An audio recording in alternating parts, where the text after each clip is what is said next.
everyone, welcome back to Utility Sports, and today has been a disaster, specifically if you, like myself, are a Dallas Mavericks fan, which I can't really say at this moment that I'm actually proud to be one of those. Typically, I'm one of the biggest Mavs fans you'll ever find. I've been a Mavs fan my entire life, and today's probably one of the lowest lows I've experienced as a Dallas Mavericks fan. And it's not just because the Dallas Mavericks are now eliminated from playoff contention after losing to the Chicago Bulls. It's a nightmare. Everything that could go wrong went wrong. They lost 115 to, I believe, 112 was the final score while I was watching. I was also getting ready for this because the writing was on the wall that a loss was coming with the way that Dallas ultimately, I would say, in quotes, prioritized winning this season. And it's just terrible. So Mikhail here says first, woohoo, OKC. Yeah, so Oklahoma City's in the play-in for sure now, which is good for them going into their final game. They don't really have to stress too much. They're kind of locked into that 10 seed. Wheezy says, don't worry, Taylor Hendricks coming to save Dallas. Let's actually talk about that pick that's top 10 protected. It's not from New York. It's obviously to New York. And this is the issue with this. If the Mavericks win Sunday, it's still possible that they find themselves in a three-way tie, which means that it's very possible that that pick could still fall outside of the top 10 and convey to New York. But secondly, let's say that they get pick 8 or pick 9. That's not going to save the day. Justin Archer says, months later, Brooklyn won the trade. Yeah, let's go back and revisit my trade grade from that day that everyone told me I was wrong about.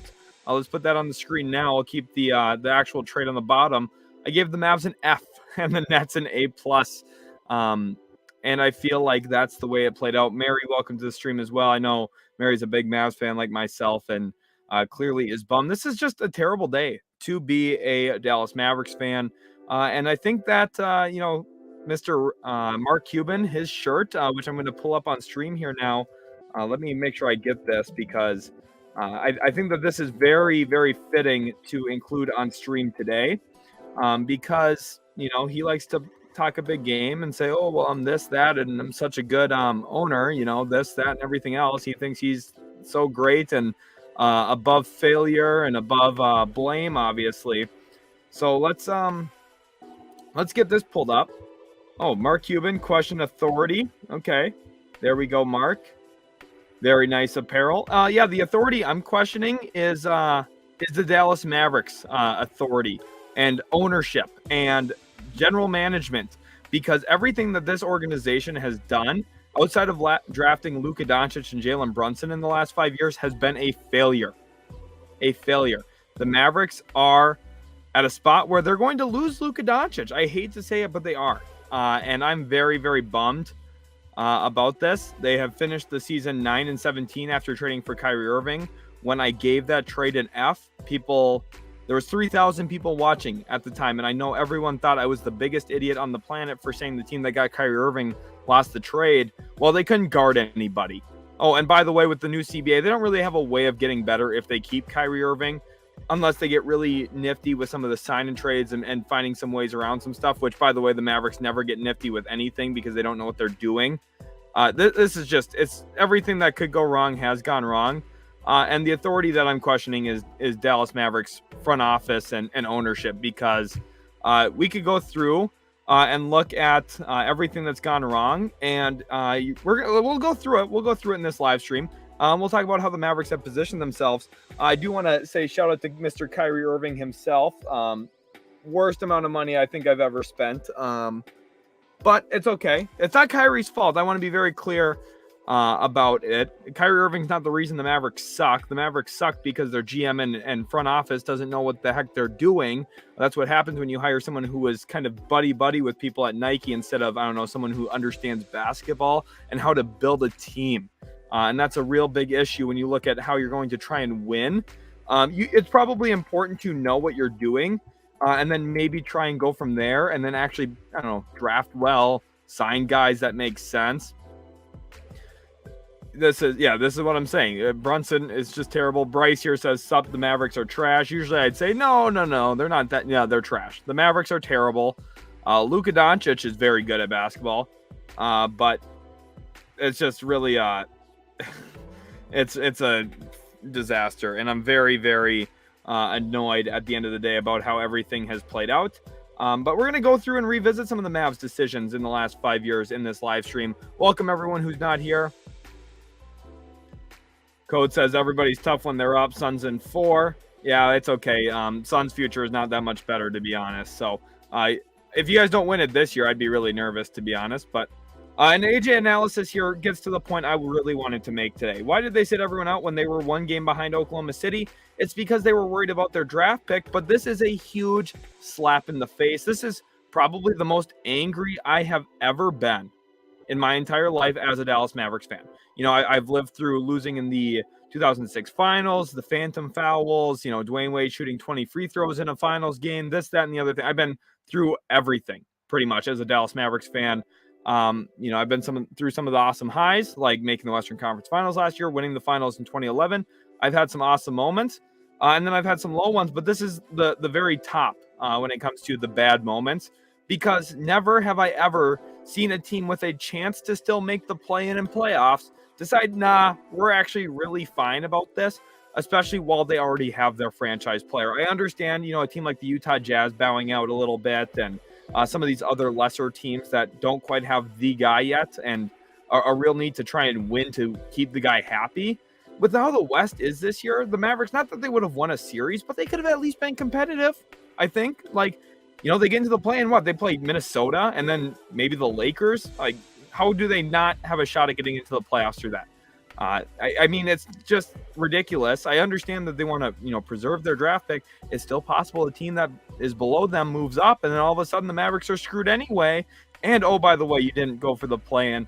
And, by the way, you probably peeved off your best player while also pissing in the mouths of all of your fans. To be honest, that's what Mark Cuban did. And management, Nico Harrison, Jason Kidd. Let's look at Jason Kidd's Bryce says Suns are fine. LOL is casual. Well, they don't have any picks, and they have Chris Paul, who's 37, and Kevin Durant, who's 34. And they're probably the most injury-prone roster in the league. So I don't necessarily know if they're fine, but they have Devin Booker, which is good. At least that's the, you know, one strong player that they've got going forward. We'll see if DeAndre Ayton's there long-term or not. But this isn't about the Suns. This is about the Dallas Mavericks and their abysmal finish to the season, their lack of competence in the front office, and also Jason Kidd's, I don't know, desire to lose when he should be coaching to win. Mavericks lineup during the fourth quarter tonight. And again, a must-win game. If you lose, your season is essentially over. If you win, you still have a shot on Sunday to make the play-in and ultimately give yourself a shot to make the playoffs still. And this is the lineup he rolled out there tonight. AJ Lawson, Reggie Bullock, Theo Pinson, Justin Holiday, and McKinley Wright the fourth down the stretch of the game. And they lost. Of course, there's no surprise. They blew a lead. I don't even know how they had the lead, to be honest. AJ Lawson had the game of his life tonight. He scored like 9 points, so that was sweet. But this is just terrible. And Eric wants to know, how do you start Dwight Powell every game? Yeah, I don't know. The Mavs this year, I believe, were 14 games below 500 when Dwight Powell was the starter at center. So this is terrible. Raymond here says this is on Mark Cuban. Yeah, I completely agree. I think Mark Cuban, again, question authority, which is why I have this on the stream. Yeah, question authority. I completely agree, Mark Cuban. Let's start by questioning Dallas's authority, because the top end of the organization has made brutal decision after brutal decision after brutal decision. Code here says Josh Green should have been way further along than he is. Well, it doesn't help that down the stretch of the season, he was playing 15 minutes a game because Jason Kidd doesn't know how to manage a rotation at all. Bryce here says, I'm not a Suns fan. I'm a diehard NBA fan who researches all the teams that contribute. Things will be dark and oh, that's what I'm saying, right? That's literally the point of this video, basically. But, you know, that's what it is. Flex here says, Lucas should have forced everyone else to play as a superstar, but I guess international players are not built that way. I mean, I don't know. Like, I don't really think that anything is Luka's fault here. Of course, defensively, he struggled this year. Dabney said, if we would have won tonight, would we have made the play-in tourney? We would have had a good shot at it. Coming down to Sunday, Oklahoma City at 2:30 Central Time would have played Memphis, and we would have played at that point, we would have been playing the San Antonio Spurs. So if we win, they lose, we're in. which I think is possible, probable even, not 100% guaranteed by any means, but literally they just decided, no, we have a shot and we're going to lose. Luka Doncic earlier this week, as long as we have a chance, I want to play. I want us to try and win, is what he says in an interview in a press conference. And, well, the Mavericks decided to do the exact opposite, which wouldn't be the first time that they didn't listen to Luka Doncic or didn't really care about how they feel about him. Wise Citizen says they're tanking for pick 12 in the draft. That's what they're trying to. They're tanking to get to 10, which is what they're really trying to do, which if they win Sunday now would be a huge disaster. So somehow they have to get outplayed by San Antonio, which probably means we see more of this lineup again on Sunday. So if you have tickets to that game, don't go. Try and sell them to somebody and see if somebody's dumb enough to buy them. Do not buy tickets to Sunday's game. Please do not. The Mavericks don't need any more of your money. They already ripped me off. Okay, they ripped me off. All right, they don't need any more of your money. So please do not spend money on going to the Mavericks game on Sunday. Not worth your time. They're going to play the crappiest lineup that they possibly can. No disrespect to AJ Lawson or Reggie Bullock or Theo Pinson, Justin Holiday, McKinley Wright. Those guys worked extremely hard. They've worked very, very hard all season long and all, their whole lives to get to where they are. So no disrespect to those guys, but not playing a guy over 6'6" is probably not the smartest way to win a game, which was the entire intent of the Dallas Mavericks tonight, which is why I'm so peeved off at them. Inferno Monferno says OKC would have won against Memphis bench. Like, maybe, but you don't actually know that for sure. There's a lot of cases where benches this year have played really well in certain moments, like Philadelphia tonight. Shake Milton had 15 and 15 in a game. So, yes, you could realistically say, well, yeah, OKC probably wins. But if they don't, then, well, Mavericks would have maybe been in. Wise Citizen says Luka is overrated. No, I'm not going to listen to that at all because that's just not true. Weezy says, bro, I'm hoping you beat us on Sunday. I want those top 2 odds. That's as long as you're top 3, Weezy, you've got the odds that you need. So you should be fine. Brian K says, Luka started off the season strong on defense. I don't know what happened. Well, he got worn out because this team doesn't know how to build a roster, clearly. PJ Tinkle says, imagine if the Thunder lose and the Mavericks win the last game. Exactly. That's what's probably going to happen. And it's still possible and this is the worst case scenario. This is something we need to talk about here a little bit. If the Thunder lose and the Mavericks win, and if the Thunder lose in the play-in, we have the same record as them. So we'd actually have a tiebreaker for the draft pick, which means they'd flip a coin, which means our pick could still land outside of the top 10, which would be perfect Dallas Mavericks fashion in a way to lose that draft pick. Remember when the Memphis Grizzlies moved up for Ja Morant, the Grizzlies and Mavericks actually had the same record that year. So they flipped a coin for who would have what odds, and then the Grizzlies jumped up and the Mavericks did not that year. Because the Mavericks have never jumped up in the lottery, nor should they, because they don't deserve to with the way that management has been running this team. Eric says, do you feel if Dallas has another abysmal season next year that Luka might want to request a trade? I know international players don't do that, but anything is possible. Oh, Luka's not a normal international player. He's not at all. He doesn't have the same temperament as Dirk Nowitzki, which for some reason people keep comparing him to Dirk. I understand they're both international players who, played for the Dallas Mavericks. That's the only similarity, okay? Dirk Nowitzki was rather quiet when it came to media presence and clearly was not going to be cussing out the refs the entire game as well. Luka Doncic is quite comfortable acting differently than most international players. And because of that, well, I would not be surprised if he requests a trade within the next year. I would not be surprised, which I know sounds very harsh, but it's literally what I said when we traded for Kyrie Irving, that I thought that trade set us up to lose Luka Doncic, and I think it's going to happen. I really do. AJ Analysis says, I feel like if you replace Prime Harden with Luka, they would be in the playoffs. I don't necessarily know about that. Now, I'm the biggest Harden fan you'll ever find. Look, they got pairs of Hardens there, all over there, okay? I'm a big James Harden fan, big Luka Doncic fan as well. Those are probably 2 of my 3 favorite players of all time. I just think that this roster was so handicapped. Clint Capella would have been the best big man Luka Doncic has probably ever played with, to be honest. So not that you're completely wrong. I think it's possible. But the Mavericks were pretty close to making the playoffs this year. And before trading for Kyrie Irving, they were in a very good position too. But after making that trade, trading away their best defensive player, trading away a starting guard for them in Spencer Dinwiddie, they ended the year 9-17. And people were surprised that they fell apart despite giving up 2 of their 4 best players at the time. It's just terrible. Absolutely terrible. KC Max is karma. I mean, this is just a brutal situation. Mac also says Irving's not going to be in Dallas next year. I think it's possible he departs somewhere else. Y Citizen says, as a Houston fan, I know we suck, but it's good to see the Mavs suck too with two superstars. Yeah, so this is actually the first time since I believe 1981 that all three Texas teams have missed the playoffs in the NBA. So I don't think it's a great time to be a Texas guy at all, but this is a disaster. This is a huge disaster. Alex, welcome to the stream, says Mavs just showed you what they're going to do next game. Mark Cuban might be playing. Yeah, honest to God, Mark Cuban might be too good to be on the court. And I obviously say that jokingly. Mark Cuban is clearly not an NBA player, but they're trying to lose. Again, they played 5 guards to end the game and couldn't rebound the basketball. Offensively, they could because AJ Lawson kept trying, which is the only thing that was going for us. But the rest of the team, I mean, it's a nightmare. The biggest game of the year, basically, and you decide we're not going to play anybody. We're only going to play Luka Doncic because it's Slovenian night, and then we're going to force him to sit out too. Even though we still have a chance at making the playoffs, I don't understand it. I don't think that it's sensible. I don't think any of that makes any sense.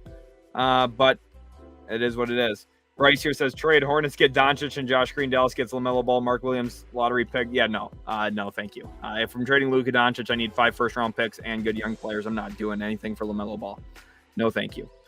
Ryan, welcome to the stream. Glad to have you in here. I'm clearly not in the best mood right now, but it's nice to see some familiar names and people who've been supporting the channel for quite some time. Casey Mack says no. Harden disappears. No, Harden doesn't disappear in the playoffs. He averages like 24 points a game in his career in the playoffs, and part of the reason that number is that low is because he spent the first 3 years of his career in Oklahoma City, not really putting up playoff numbers because he was coming off the bench. But I think James Harden's the most underrated player maybe ever. AJ Analysis says I'm also a huge Harden fan and I've watched him play with Josh Smith. One thing is at least Harden had a big man like Dwight. That's the biggest difference is Howard versus Powell. At least you're going to get some rebounding and block shots every once in a while. Dwight Powell's like a revolving door, just saying, hey, you want to get to the rim? You want to get to the rim? Oh, and if you get to the rim, I'm not going to block you, and I'm definitely not going to rebound the ball. So don't worry about that. I think this is the 4th year in a row of Luka Doncic leading the team in rebounding. Terrible. Inferno wants to know what package is getting Luka Doncic. That's going to be 5 first-round picks at least, fully unprotected, and 2 or 3 good young players. So not a lot of teams have that to offer, but some team will find a way to have that within the next 2 years, and they'll make that offer for sure. Ronald here says that was a game between Theo Pinson and Dalen Terry on who's going to out-tank the other while their teammates tried to mess everything up. Thank God for Patrick Williams. Yeah, Patrick Williams actually tried. He had an awesome swap block, or snatch block, excuse me.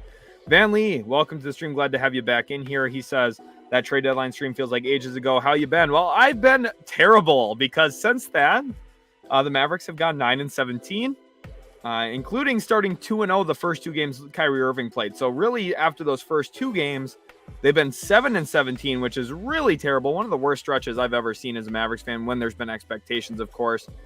And like you're saying, this is an absolute disaster for the Mavs. Luka to the Heat, they have no assets. The Mavericks are in a spot where they're probably screwed. So Q-Dog wants to know, how does making the play-in help Luka? Well, first of all, now this is a big blemish on his resume for no reason. That didn't need to happen, and it's management's fault that this happened, mostly because they made an irrational trade at the worst time of the season to make a trade because you have 0 time to adjust, and in a tight West, you have to win games, and they didn't win games. So, that's the thing. Eric says, how would you feel if Kyrie does stay in Dallas? Well, I would feel like we're going to be bad again. Like, I don't know. We have Kyrie Irving, Luka Doncic. That's 2 really great building blocks. And everyone told me, well, as long as you have the star and the co-star, you don't need anything else. Yeah. Okay. Go to Milwaukee, take away Chris Middleton, because I'm going to consider Drew Holiday to be the co-star right now next to Giannis because he's been more healthy. Take away Middleton, take away Bobby Portis, take away Brook Lopez. How fucking good is that team? Are they good? Probably, because they have Giannis and he tries really hard every night. But are they great? Are they the 1 seed in the Eastern Conference? Are they the favorites to win the NBA title? No.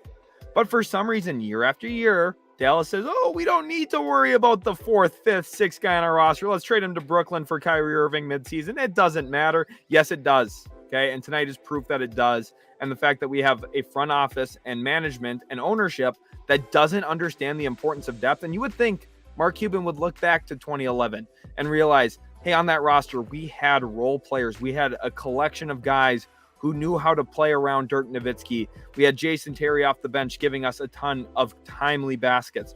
We had obviously the star in Dirk Nowitzki, which is what you have in Luka Doncic. Oh, by the way, we had Deshaun Stevenson playing a role, Jason Kidd, JJ Barea, Tyson Chandler locking down the paint. You would think at some point the Mavericks would realize, oh, maybe we need another Tyson Chandler-esque player, but they'll never get it because they don't know what they're doing. They don't know what they're doing. Sports Hulk says, as a Mavs fan, I'm triggered. Yeah, this was the most angry I've been.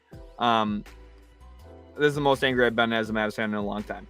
Tim Preston says, yo, I'm here, and it's not midseason draft. I'm the real one. Yeah, Tim, welcome back. Glad to have you in the stream here. Hopefully everyone's enjoying my pain and misery tonight a little bit. Flexer says NBA is a real problem. Bulls and Mavs in the 10th and lower spot actively losing the game.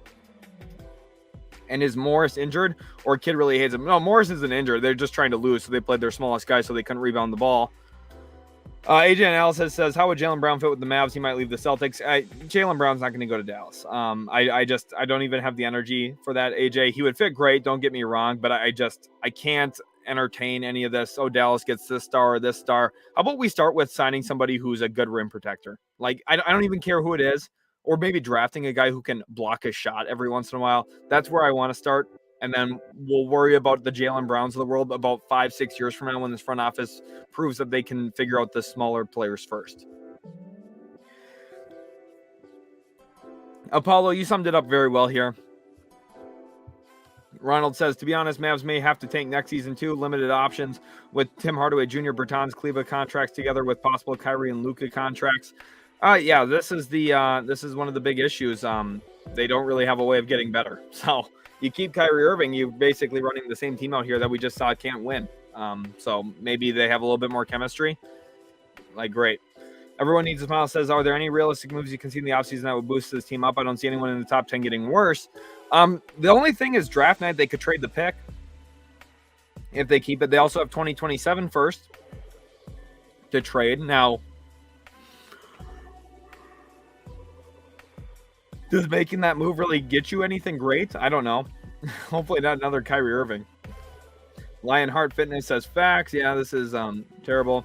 AJ Analysis says if you upgrade the center position, get good rebounders and defenders, it would be good. Yeah, you would have thought that last year when the Mavs got out rebounded by Rudy Gobert by like 18 rebounds a game in the first round of the playoffs, they would have realized they needed to rebound the ball a little bit more. But they didn't. They never realized it. I don't know if they watched the games. Scott says Mark Cuban totally trashed the Mavericks in 1 year. What free agent is going to want to play for them? Never. No one ever does. The Mavericks never sign anybody, despite being this luxurious market, no state income. I've heard it all. I'm done hearing it. Mavericks are not good, and they're not going to land somebody. Scott says Luka looks totally checked out, and it's not really in his nature to tank and lose on purpose. It's not, which is why I think that they lost him. I think he's going to go to a different team. Mavs have no size and can't rebound. This will be a disaster next year, too. West teams have really good bigs. Yeah, they just can't match up with anybody. Now, I think with how good Luka Doncic is and how good Kyrie Irving is with the ball, I think if you get him in a playoff setting, they would have had a chance to make some noise still. Not that they would have won a series, but they could have, maybe stole a game or two or three, really push a team if they got lucky, are hitting shots and stuff. But they didn't do that. And they decided that the chance of doing that wasn't even worth trying for, and they pissed in the mouth of everyone who bought tickets tonight. And they said, oh, if you came to the American Airlines Center, you want a bobblehead with some of that urine in a cup, because there's no point in this. There was no point in being at that game tonight. I feel bad for the people who were there. I feel bad for the people that, probably paid money so that their kid could go see a game. And Luka Doncic is completely healthy. Everyone on the roster is completely healthy, and they don't play him, not even for rest management, for tanking. The Mavs should get fined. I know the Portland Trailblazers should as well. There's a lot of teams right now that are tanking, but the Mavericks had an actual shot to make the playoffs. The Trailblazers were not going to make the playoffs. The Jazz were not going to make the playoffs. The Mavericks had a legitimate shot at it, and they decided, nah, we're good. We don't want to. So it's terrible. Paul says, hi, Utility Sports, Pistons fan coming in peace. Do you think a Pistons would be a good trade partner now that you have the number 10 pick? Well, it depends on the lottery, right? So Mavericks could figure out a way to maybe win the lottery at some point. That would be sweet. But I don't think that the Pistons are in a spot where they're going to be looking to make any trades. I don't think they have a lot of stuff that the Mavs would be interested in. AJ wants to know if Mavs get Draymond in free agency. He would help a lot. He really would. Van Lee says, who moves first after a disappointing postseason? LeBron. AD, Luka, Embiid, Trey, or Jalen. I think the most likely of those, maybe Embiid, to be honest, just because like LeBron's not leaving, Anthony Davis isn't leaving. I don't think Luka would leave this early. Mavericks wouldn't entertain it that quickly. Obviously, I don't. Jalen Brown, I think could. I don't think any of those guys are leaving, to be honest. But I think Embiid, if like they like have something really bad go on in the first round or second round, they just like get destroyed by Boston, then I think things are kind of open. Alex said, did they not think they could win the play-in? I know it would take 40 points from Kyrie and Luka. Yeah, I know. Like they just acted like they were terrible and that they had zero shot. So it's just how it is. Here, Cave Baby says Portland is the perfect landing spot for Luka. I don't think Portland has any chance at Luka Doncic, to be honest. Chris says, bro, if the Mavs keep the 10th pick, they can replace Finney-Smith with Taylor Hendricks. Yeah, that's unless Taylor Hendricks goes 9th overall. This isn't just like some dream situation where nobody gets drafted and the Mavericks at 10 get their choice of whoever. And it's still possible that, somebody below them, one of the playing teams, it's possible that their pick moves up, which would bump the Mavs down to 11, which nobody's considering. That's about a 17% chance. So if you like that game, 1 in 6 odds, basically, go ahead and spin a dice, roll a dice, I mean. And if it comes up with, whatever designated number you had, that's the Mavs' chance at not having a pick anyway this year while pissing in the mouth of their fans. So that would be a really bad look, huh? Ronald says they need another star creator more than other role players. You can't just build a team overnight. And right now they're growing pains of the process because even with 2 stars, the roster still sucks. Yeah, if only they if only they had made the Western Conference Finals last year and could have kept the guys that they had when they did that. But I don't know. That's just speculation, I guess. Paulo says maybe trade for Bojan, Burks, Bagley, and sign Draymond and Kyrie. Trade away Bertans and others. So they're not going to be able to make that work with money. Obviously, Draymond, they would need to do a sign and trade, and Golden State's not going to help facilitate that, I don't think. So AJ wants to know what team will you root for in the playoffs to cure the misery? Probably the Kings. Let's get some Kings hype, I guess. Shout out to Sacramento, huh? Go Kings. I don't know. I'm not that far yet. I still had my hopes up that the Mavericks would somehow, led by AJ Lawson, and I get a win, and I don't know. It's a bummer. As Football Club says, I'm broken. Yeah, this is how I feel too. Kirk here says, if Dallas wins lottery, nobody will care. Yeah, do you want to know the odds on that? Let's go to Tankathon right now.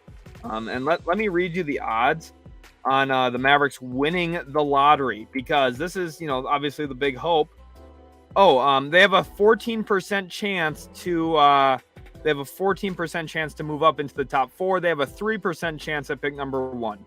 Again, it is more likely that they actually move down in the draft than they move up. So I don't know. You can pray to the lottery gods, pray to the draft gods, whatever. It's not like, if it happens, yes, but like you can't just assume, and you can't make decisions based on a 14% chance, because that means 86% of the time you are left disappointed, and 100% of the time that could lead you to losing Luka Doncic. So Van Lee says Luka played the first quarter and came back for 1 possession to kill people's fantasy parlays, putrid stuff. Oh yeah, and I think the biggest thing is too, it guaranteed that he was not going to win the scoring title. It's whatever. It's just kind of dumb. I agree with Dre though that none of them are leaving. AJ says I can see Jalen Brown leaving, maybe to the Rockets to team up with Kyrie. He wants to be the man. I mean, yeah, Jalen Brown to the Houston would be fun, but I don't think it's going to happen. Brady Thompson says, light the beam. Obviously liking some of that, the Kings hype. Eric Espinosa with that as well. Van Lee says, where would you advise Lillard to go after rotting away his prime in Portland? I think he should just stay in Portland. I don't know. That's what I would say. I understand people are going to say, oh, he's got to win. Like, at the end of the day, if he goes somewhere, then they're going to label him a sidekick and that he wasn't good enough to win on his own. So it's just, and going somewhere doesn't guarantee you win. Like, look at James Harden. He went out of Houston and then he went to Brooklyn and now Philly. And if they don't win, he's just going to be like, oh, well, he can never win as the 2 either. And, people are going to create all these narratives about an older player for no reason. I think Lillard should just stay in Portland. Everyone will love him there. He will go down in history as a career Blazer, which will be sweet. And again, the Blazers are just as likely to win a championship in the next 5 years as pretty much any team that would probably trade for him, honestly, which I know sounds a little ridiculous, but it's probably the truth. Winning the play-in isn't easy, like the Grizzlies and Wolves showed us. It's like NCAA tournament, dangerous stuff. Right. Which is why if you can get in as the 10, it doesn't mean your season's over. Because you could go and upset teams. Now, I'm not saying that they would have, but having the 10th pick in the draft doesn't mean you're set up perfectly either. So Van Lee wants to know about the Wiggins rumor. So everything around Wiggins was having to do with his father, I believe. And, you know, with some health situation. So I don't really want to speak too much on that because I don't have all the information. And, you know, if it's something serious like that, I just don't want to speculate. But that's what I've heard. I think that I saw that from Wiggins himself, but I can't remember because I've been working a ton and doing a whole bunch of stuff here for YouTube. So I don't really know. Apollo says he's rooting for the Kings. Love that. Dre says De'Aaron Fox has to be first or second team All-NBA. I agree with that as well. I actually have an All-NBA video up on the channel, as well as a really fun, let me see if I can get the thumbnail for that real quick, just so I can show you guys what I have for that too. A video that came out today, which I wasn't planning on making this stream tonight, but I was so mad watching the game. I would check out this video up on YouTube as well. It's called The Seatbelt, talking about Jaden McDaniels and his development defensively.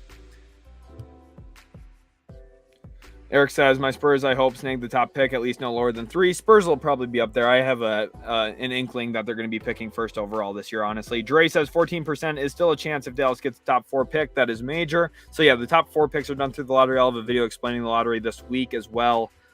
So there's a lot that kind of goes into that. But, yeah, Apollo says Spurs would do well with Scoot. Let Pistons get Wemby. Definitely a possibility.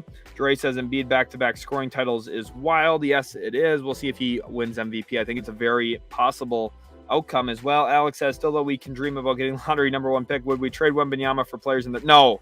I swear to God, if the Dallas Mavericks got the number 1 overall pick and traded it for players in their prime, I'd probably stop being a fan on day one.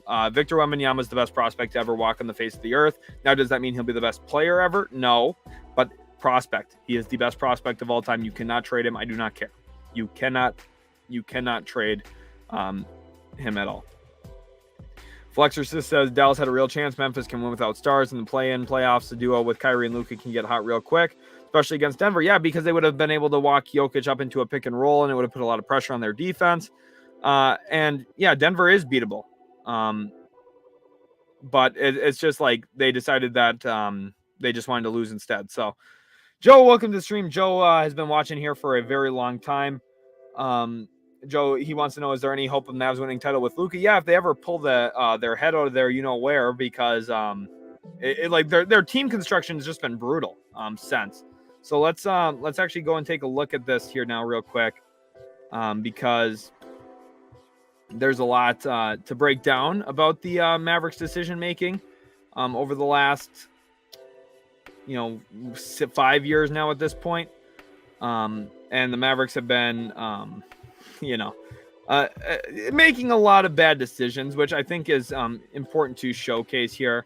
So let's go ahead and pull this up on stream here now.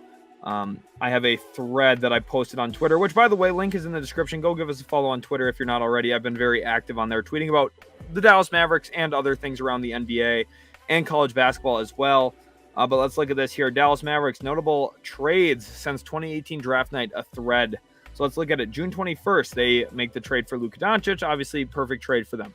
Very next trade that they make, that's a sizable one. January 31st, 2019, the Mavericks acquire Kristaps Porzingis, THJ, Courtney Lee, Trey Burke. And the Knicks acquire a whole bunch of players that have never played for them, really. Wesley Matthews, Jordan, DSJ, pretty much all of them never really played there more than, I believe, 80 games is how many Dennis Smith Jr. played, something like that. They traded away this 2021 first, and this 2023 first is now protected through 2025. Likely won't convey, but it's possible. So the Knicks did not win that trade. They don't have any players. They don't have any assets from that other than this one pick that they're still waiting for. And the Mavs have had Tim Hardaway Jr. for a long time, and Kristaps Porzingis they were able to reroute, turn into Spencer Dinwiddie. I mean, like the Mavericks didn't lose that trade. But then they trade Harrison Barnes for literally nothing. Old Randolph and Justin Jackson, nothing. Mavericks trade 2 second-round picks for DeLon Wright in a sign-and-trade. No harm, no foul. I don't really think that's a bad trade. They trade a second-rounder for Willie Cauley-Stein, trying to figure out the center spot. Never can. They trade Seth Curry for Josh Richardson and Tyler Bay. Doesn't work out. Terrible move. James Johnson, they move off of DeLon Wright already. and Justin Jackson. They get James Johnson. That doesn't work out. They get JJ Redick, Nico Melli for James Johnson. Again, they're already making a move. 2021 second round pick. Redick plays 13 games and didn't even play in the playoffs that year. So total waste. July 31st, Mavs acquired Moses Brown for Jason Richardson, basically saying, hey, we screwed up this trade too. Let's try and get out of the money. Then this is the heartbreaker for me. They trade Porzingis for Dinwiddie and Bertans. Terrible contract, by the way. Then they make a trade to get Jaden Hardy's draft rights. Good trade, actually. Then they trade for Christian Wood, and oh, by the way, the front office and Jason Kidd clearly didn't have a discussion about if he would actually play or not, because Jason Kidd hated him the entire year. And then Mavericks finally make a move where they trade all their other good players that they had, unprotected first and multiple seconds, to get Kyrie Irving, because they don't know what they're doing. They've made a whole bunch of bad trades, and they blew up their team. Luka's had 60 different teammates, a whole bunch of different starting lineups, no rim protection, rebounding. Nothing. There's no future in Dallas for Luka Doncic because the front office doesn't know what they're doing. And at some point, he'll learn that and he'll realize that he's got to go somewhere else. And I agree, Chuck. Can't blame Kristaps Porzingis anymore because he should never have been blamed. I thought KP was fine. I just thought that coaches never used him right, but they never ever understand that. Burn here says Spurs with Wemby will be like Duncan with Spurs. Yeah, it'll be very close, honestly. Brady says earliest we get a second round mock. Probably this next week, to be honest. I'll probably have a mock come out Monday, maybe Sunday. I don't really know. We'll see, but probably next week, like end of the week, Friday-ish, maybe a second round mock. I think that could be some hype, a little bit. We'll see. Ronald here says, who do we like to replace Kidd? Nick Nurse. No one's going to, Dwayne K says funny. Ronald, I don't think Jason Kidd's going anywhere this year. Now, do I agree with that? Not really, but I don't think he's going anywhere. Van Lee says, would you like what Mark Cuban did at the trade deadline, is putting a small fortune on Red or Black and hoping for the best? Yeah, but the issue with putting a small fortune on Red or Black is you at least have 50-50 odds. If someone like me, who, everyone in the world thought I was stupid as hell when I gave these grades, F and A+, this is literally copy pasted from my trade deadline stream when they made that trade. The Mavs grade F. Everyone, 3,000 people watching, and most of them were calling me stupid and a casual, and that I didn't know basketball and I didn't know how good Kyrie Irving was. Oh, trust me, I know. The Mavericks were just not good around those two. And that was the whole point of what I said in that video. I said you can't give up the best defender you have. You can't give up another rotational guard that you needed to have for depth purposes. And they did that, and then they went 9-17 since then and fell from a top 5 seed in the West to out of the playoffs and out of the play-in completely. So, I'm the idiot, but I guess the people in Dallas are not. So, like Ken Fly saying, Dallas is a disgrace. That was my thumbnail. Dre says, turned out John Morant is fine in the West after all. Yeah, we'll see how the playoffs shake out for him. Luka is not Ja. Ja is Ja. Well, I mean, yeah, Luka's better than Ja, though, so it's okay.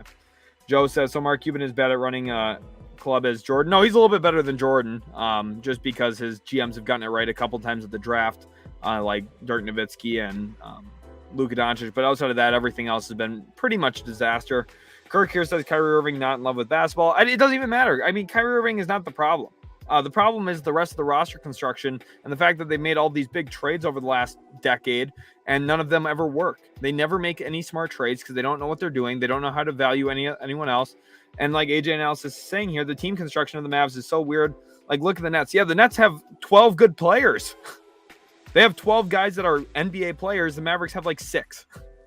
And you want to know why they're not good? It's because they don't have depth. They don't have, and like people are like, oh, well, depth, whatever. I'm talking about guys that you actually trust to play in a rotation 25 minutes a night. The Mavericks have maybe 5 guys like that, maybe 6, right? And one of them is probably Jaden Hardy, who you can't even count half the time because you're not even sure what he's going to give you. Tanking's part of the game. It shouldn't be. And the Mavericks should not have tanked, especially when they're in a spot to, make the playoffs potentially. Not that they would have for sure, but they had a shot at it. And instead they decided, no, let's go to Cancun a little early this year, which I can't. I just can't with this. Matthew says Cuban was smiling deviously at the end of the Bulls game, like he knows something we don't. Cuban's just smiling because he doesn't care if the team wins or not. He saw a full arena and he saw a lot of money made that night, to be honest. So, It's funny. Cave here says, boy, I thought you said Luka was better than Jordan. I think you need to look up Jordan's playoff record before Scottie Pippen was drafted, by the way, because let's not act like Jordan was winning titles by the time he was 23, 24 years old. In fact, you should look at what time he debuted in the NBA. Luka Doncic made All NBA before Michael Jordan ever played an NBA game. So that's just one thought I have there. Van Lee says this whole fiasco is going to take a couple years off Mark Cuban, and he's been looking really old lately. Mavs were in fourth prior to trade. They should have just held their cards to their chest. Yeah, that's what I said on the day that it happened. So, yeah, Alam, you're definitely right. Ja Morant is not selfish at all. In fact, he's very generous with his money, especially in some clubs around some NBA cities. He's definitely very generous. Definitely not selfish. If you catch my drift. 808 here says defense should be Mavs' top priority this offseason other than re-signing Kyrie. Yeah, I completely agree, but we'll see. Kirk here says if we combine Blazers and Dallas's team, a complete squad. Yeah, maybe 8 or 9 guys that can actually play NBA basketball. I don't know. Van Lee here says, would you take Hero, Butler, Jovic, and a first for Luka? No, thank you. 808 says, are there any free agents in the offseason that can boost the Mavs roster? Draymond Green would be a real help, but they're not going to. Like, the Mavericks don't have a way to get any of these guys. They'd have to, like, sign and trade Davis Bertans somewhere. That's just not going to happen. And no team's going to help them do that. Holly says, you're Shreedman? Yep, I am, because this was just a terrible night, and I thought this would be a fun little cool way to kick back and relax a little bit. Because nothing today has been fun since I turned on the Mavericks game tonight. So that's been a huge L. By the way, the Eastern Conference is set, which is cool at least. Shout out to the East. Dre, I see your comment. That's pretty funny. Van Lee says, what's scary is next year Mavs can be in the same very same position. The bigs in the West would in the West would feast on this team. Oh, yeah, for sure. And the bigs in the past would destroy this team too. AJ Analysis said, I remember when people were saying Luke is better than Prime Harden. I'm the biggest Harden fan you'll probably ever meet, to be honest. Big Harden guy. I've made plenty of videos talking about Harden, defending him last year when everyone was kind of trashing on him, saying, hey, he'll be back, don't worry. He's playing through an injury last year. I thought that was pretty clear with the way he couldn't burst. But, it just is what it is. Ken Fly says Dallas is a disgrace. Yeah, I agree. No Life here says we need to fire Kidd because he keeps playing G League caliber players as role players. Yeah, Jason Kidd doesn't have any idea how rotations should work or anything like that. 808 says Luka probably going to finish the top 3 MVP candidate next season. Yeah, I mean, he's the only really great player on his team.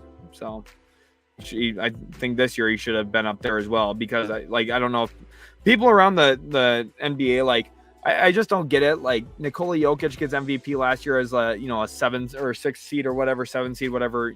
I think 6th seed. And I get, he was playing with nobody, so I'm not against it. But dude, Luka Doncic was playing with Reggie Bullock this year, as his second or third best player for a good amount of the season. And Reggie Bullock can't dribble the ball. So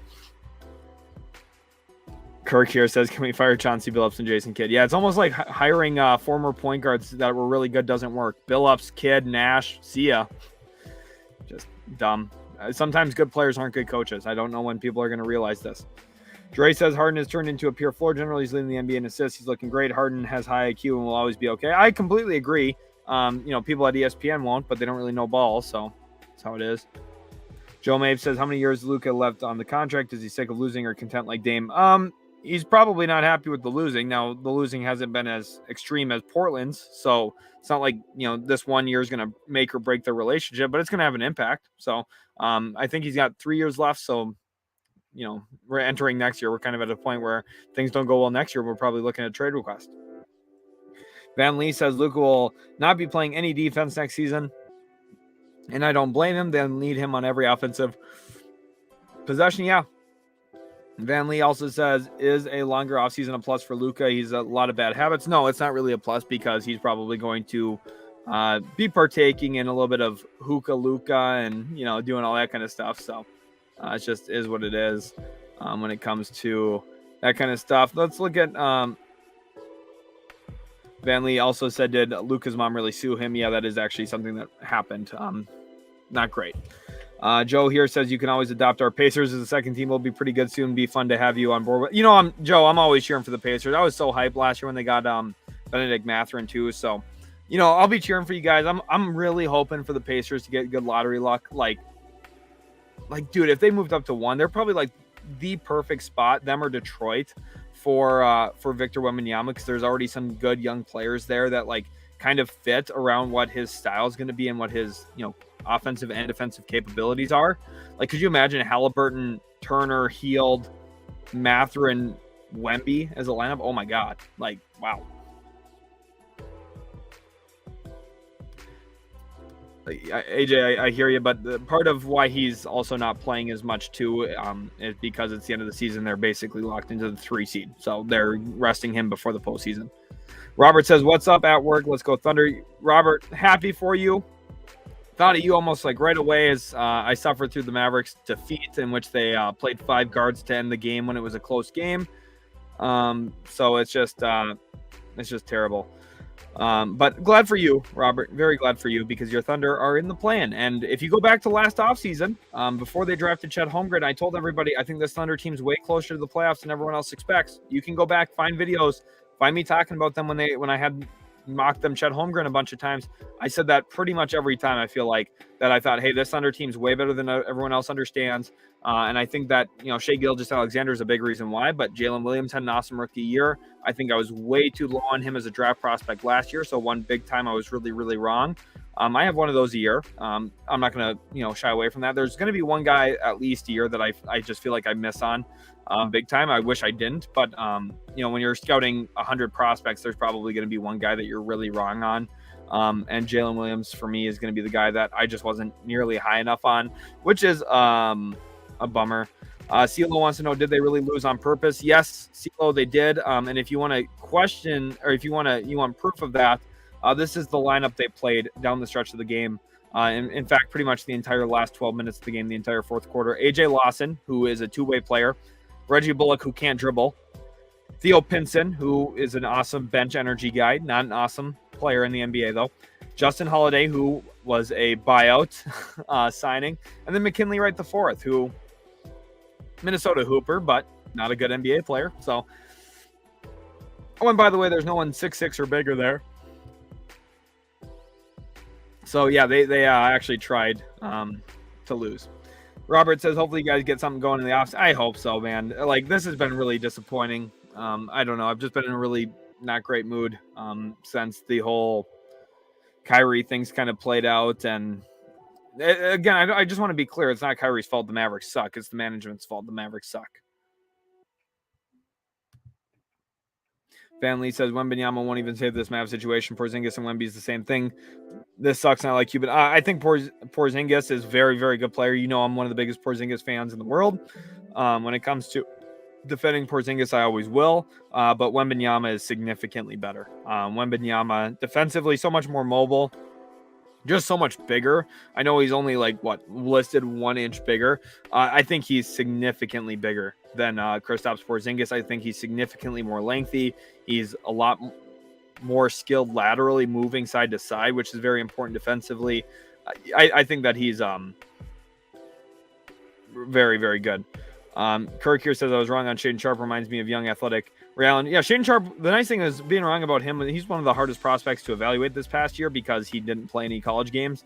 I had a pretty good feel on him. I was actually pretty accurate with all the stuff I saw on him and how I'd felt. But that's a little bit more luck of the draw because you're kind of speculating a little bit more than, you know, oh, I've got little physical data and proof and visual evidence of that as well. Because a lot of it was like, oh, I'm watching him play in a high school gym against guys who are less athletic than him. But, you know, that's how it is.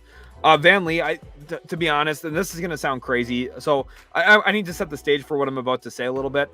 Back when Zion Williamson was coming in the league, Colin Cowherd made a video saying that Zion Williamson was going to be a top 10 player in the league the day he stepped into the league.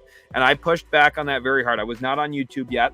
But in a group chat with my friends, most of them believed it, that he would be a top 10 player on day one of his NBA career. And I pushed back on that so hard. I said, no, he will not be. There are so many things he has to get better at, skill set wise. I'm going to say this right now. Victor Wembanyama is going to be a top 10 to top 15 player in the world the moment he steps into the league. I really believe that. Now, does it mean he's going to make the playoffs year one? No, because he's going to go to a team that's probably terrible. Does it mean he's going to make All-NBA? Maybe not. But All-NBA third-team center spot looks pretty open to me. It's probably going to be Jokic and Embiid. Shout out to Sabonis. He's going to get it this year. But I really, really think that Wembanyama is going to step into the league and really blow things up. Like, I'm talking averaging 25 points a game his rookie season, which is insane. That's an insane number to average. I'm talking about averaging about 8 to 12 rebounds a night, 3 assists a game, probably 2 blocks a night, and a steal a game. He's going to be incredible, and he's going to be so insane. Joe wants to know, off topic, but is Miles Bridges from the Hornets a free agent? Help the Mavs. He will not play for the Dallas Mavericks. If anything, he'll just end up back in Charlotte, which I hope he doesn't, because I don't want him to play another NBA game, because I don't think beating up women is very cool. I'm not trying to take some big hard stance on that or something. I just think that should be obvious for everybody. And I think that there should be repercussions for that, because realistically, if you're an everyday person and you abuse your significant other, you lose your job as well. So, I don't think that if you're an NBA player who can jump out of the gym, you should have special privileges. Scott here says, I think the perfect trade partner for Luka is the New York Knicks, big market team, ton of draft picks. To be honest, that is the team that's in my head too, but I'm hoping the Dallas Mavericks say, no way, Jose, and do not send him to New York, but we will see. Cave Baby here says, Wemby coming to Portland, watch. I mean, with how hard they're tanking, it would be pretty good for them if they got him. Kirk praying Wemby to my Blazers. I hope so for you. I really hope so. Ronald says, Wemby's not injured, and that alone makes him better than KP now. Let's get some Kristaps Porzingis hype in the chat, though, quick. Kristaps Porzingis this year, he played 65 games, which is a very good number for him. Very good number.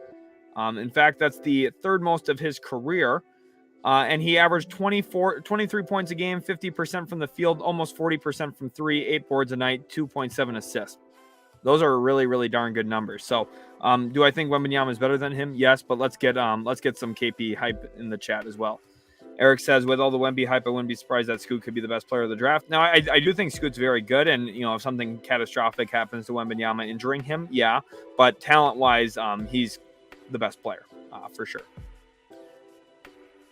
Yeah, Van Lee, exactly what you're saying here. How can you be in such a blessed position of, oh my gosh, I'm about to make millions and millions of dollars on a huge contract, and you decide to hit a woman? It doesn't even have to be hitting a woman. Why would you fight anybody if you are making millions of dollars a year? Just flex your wallet on a guy quick or something. If you're going to be dumb, just do that. I mean, I don't understand it. Apollo says, losing his patience, but that she ain't insane either. She's crazy. Well, maybe, but it's still, at the end of the day, you just can't do that. You have to know not to do that. So I don't want to spend too much time on Miles Bridges. He didn't play a game this year. He's not going to maybe ever play a game again. I don't want to spend too much time talking about him. No Life says, kid makes me mad because he plays Wood for 15 minutes, and the only other good defensive player, JaVale, plays 1 minute. Yeah, he doesn't really know what he's doing. Jason Kidd's not very, very good. Kirk here says, Porzingis carried my fantasy basketball team. Yeah, that's a good pick this year because you probably got him pretty low.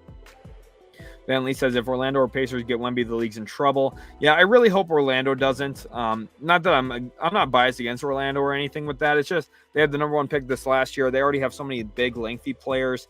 If Orlando got 2, I think I'd be fine with that, because Scoot Henderson would be awesome there too. But I just don't. I just don't know. Dre, I'm not a big believer in Brandon Miller being the potential best player in the class. I think at best he ends up being the 3rd best. But more than likely he ends up being 4th or 5th best, honestly, with the way that I think the draft class is going to end up playing out. But yeah, I've been wrong before. It's possible I could be wrong. Brandon Miller's got a lot of the skill sets you're looking for a wing in the league. I don't know. I just don't buy it as much as some others do. Joe says, Wemby has a chance to make NBA most popular sport like Jordan did.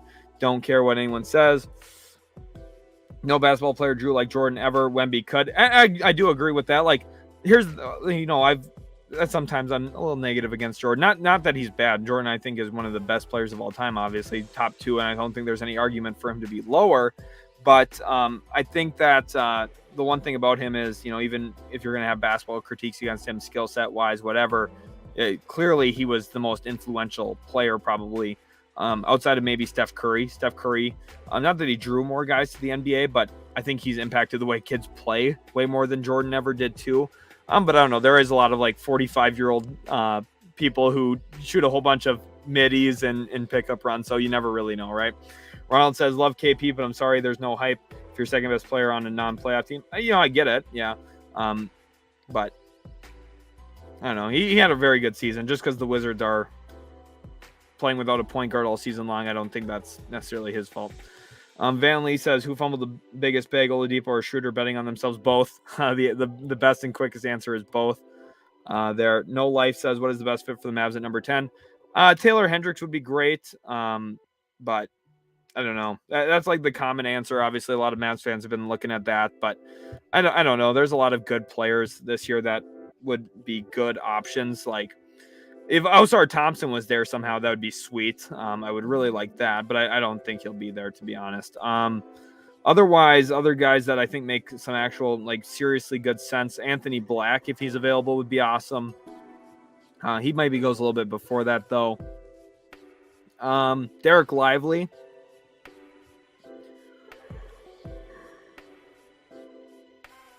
$10 might be a little bit high for Derek Lively, but I would love to get him because he would be the best big on the roster on day one of his NBA career, which is not great, but the truth. Cam Whitmore would be solid, but I don't think he'll be there. Jarris Walker would be very, very good, but I don't think he'll be there. Yeah, no, I think those are kind of the options, honestly, that I laid out. Maybe Grady Dick, but I don't think that they need another just pure shooter. Van Lee says, I'm smelling a conspiracy that fixed it for Wemby to go to a big market. Olympics in France 2024, World Cup in North America 2026.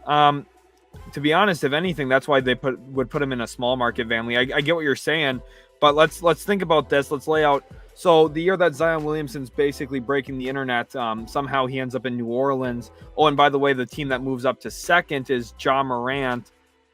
For Ja Morant is the Memphis Grizzlies. Again, not a big market team. You look back to when the Minnesota Timberwolves moved up to number 1 for Anthony Edwards. Adam Silver's NBA is defined by helping these small market teams move up. And the reason for that is trying to get them some more national media coverage, more national TV games by having a star player to build around.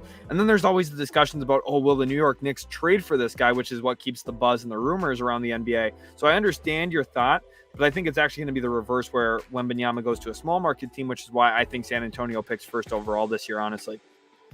Robert Lamison says, hit that like button. Thank you, Robert. Hopefully you guys do enjoy these streams. I'm just going to be live for just a little bit longer here, not too long. Zodiac GM says prediction came true. Irving, Doncic, bad combination. Feel bad for Irving. He hasn't really found a star duo that's compatible with him in his career. Zodiac, you called it. You and me both. Like I said, you and I should be running a show. I remember over the trade deadline, you and I were discussing, like, what would it look like if we were running a front office? Well, we'd probably win more than the Mavericks did this year. That's for sure. But it's tough, but yeah, you're right, Zodiac, and it's a tough end to the season for Dallas. Van Lee says it's so funny the Mavs put the fate of their franchise in Kyrie's hands. Jokes right themselves. Now he has an extra month to be in his head. Yeah, we'll see what happens. He'll come out and decide he wants to retire from basketball or something. Chuck here says KP was the Wizards MVP. I agree. Obviously Beal missed some time this year and line up a little bit more. KP was incredible. He also, by the way, Kristaps Porzingis' rim protection this year, I think, was honestly probably one of the most underrated seasons ever. I'll probably try and find some of the stats to that and then tweet it out within the next 24 hours or so. So make sure you guys are following us on Twitter. Joe here says, show about NBA that doesn't bring up purple and gold team out west. Thank you. Hey, ESPN. Yeah, that's all they like to talk about. So that's been really annoying while the Lakers have been on a run lately. Dre says, you can say anything you want about Ja, but Ja's a winner. Here. Dre, one thing about Ja, I've been kind of having fun with that one guy who was talking about Ja and hyping him up, whatever. I was having fun with it, but I had Ja above Zion in my evaluation of that draft class. I was probably the only person on the planet Earth to do that.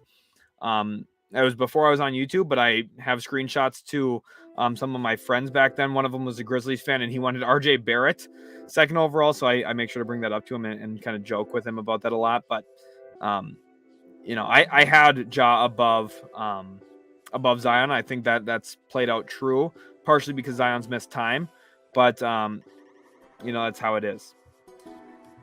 Eric says, if you were running the Mavs, what would you do in the offseason to improve the team? It's a great question. I'm going to have off-season previews come out starting probably Monday, Tuesday next week. So I'm going to save that for then because I'm not fully prepped for that. There's a lot of work that goes into those videos. So I don't want to just talk right now and say, well, I do this, this, and this, because I want to sit down and really plan something out if I'm going to really discuss it, because most of the stuff I say is pretty well thought of and, thought through and not rehearsed, but, I've spent a lot of time thinking about it. And a Mavericks offseason preview just has not slid into my mind quite yet. So it's something that I'll start, working on probably tomorrow, honestly, so that it's ready for the end of the season. Happy Face says Kyrie should be only on the floor rotationally, making sure a 3-and-D 2-guard runs with him. Luka and Kyrie on the floor at the same time makes no sense. It does for spacing and offensive attack point. The only issue is, though, they just didn't have a rim protector behind either of them, which is what you needed, and they didn't have that. Van Lee says, oh, I get what you're saying. They're trying to spread the talent. You're smart, my guy.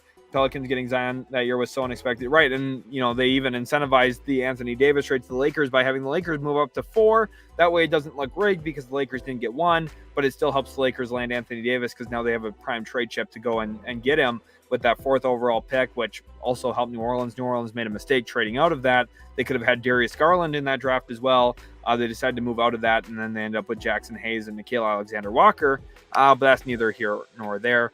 Brendan Sutherland says, bet you're happy about that Kings trade now, aren't you? Brendan, does this answer your question?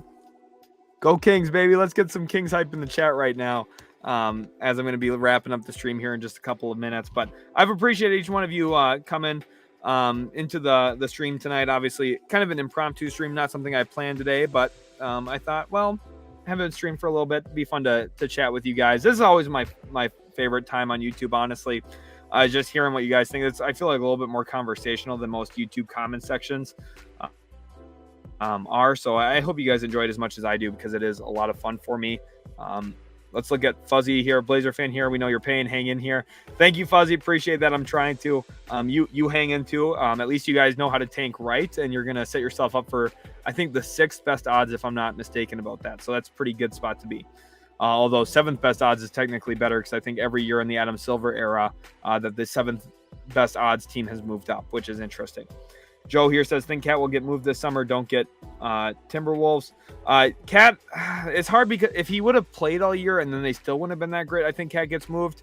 The fact that he missed so much time maybe makes me think that, hey, maybe they'll wait for a year and then try and figure it out from there. But I wouldn't rule it out, Joe. Mavs will keep Kyrie, can pay him more than anyone. Can they do a sign and trade? They could, yeah. They could facilitate a sign and trade to, say, LA for maybe D'Angelo Russell, Malik Beasley pairing, something like that. But, realistically, you need Kyrie to sign off on that. You need another team to help you with that.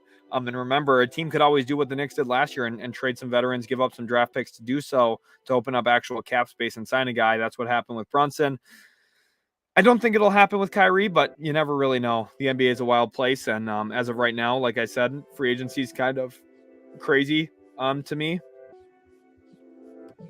At this spot, I need to actually sit down and really spend some time with it. I try not to get too far ahead of myself during the season, but I do. I've looked at it. I've already talked about some free agents already in some videos, but this is really the time right now, last couple of days of the regular season, where I start to hone in on that kind of stuff and make sure that I'm well prepared to record videos starting next week.